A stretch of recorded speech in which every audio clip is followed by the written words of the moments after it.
hrozně rád, že tady ta diskuze proběhla tak ze široka, i proto, že si myslím, že jsme si v ní osvědčili, že cena je problém, když se soutěží na nejnižší cenu, ale není to to, co ukládá zákon. To, že se soutěží na nejnižší cenu, je způsobený dvěmi základními hybateli, kvalitou zadavatele, asi úřednictva a odvahou politiku.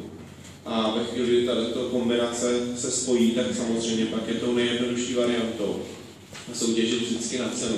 Ale přesto si myslím, že jsou zakázky, které při kvalitní definici, kdy neskončím u toho, že chci 10 000 metrů čtverečných kancelářských ploch sokny, ale kdy to dopracuji do dokumentace asi tak, že budu přesně vědět, co chci, tak pak je i možnost se skutečně dostat k ceně.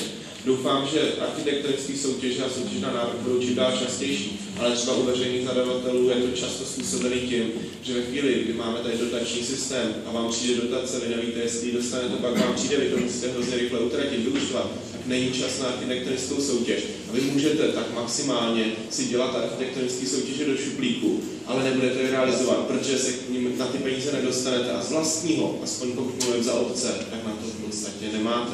Takže v tomhle jsme donucený. A co si myslím, že je hrozně důležitý, a to, co vyplynulo, troufám si říct, tady diskuze taky, základ je ve správné a propracované metodice pro zadavatele a v prováděcích předpisech. My máme zákon s účinností od 1. dubna, ale mnohé prováděčky byly hotové v srpnu, v září a později. A to je ten problém.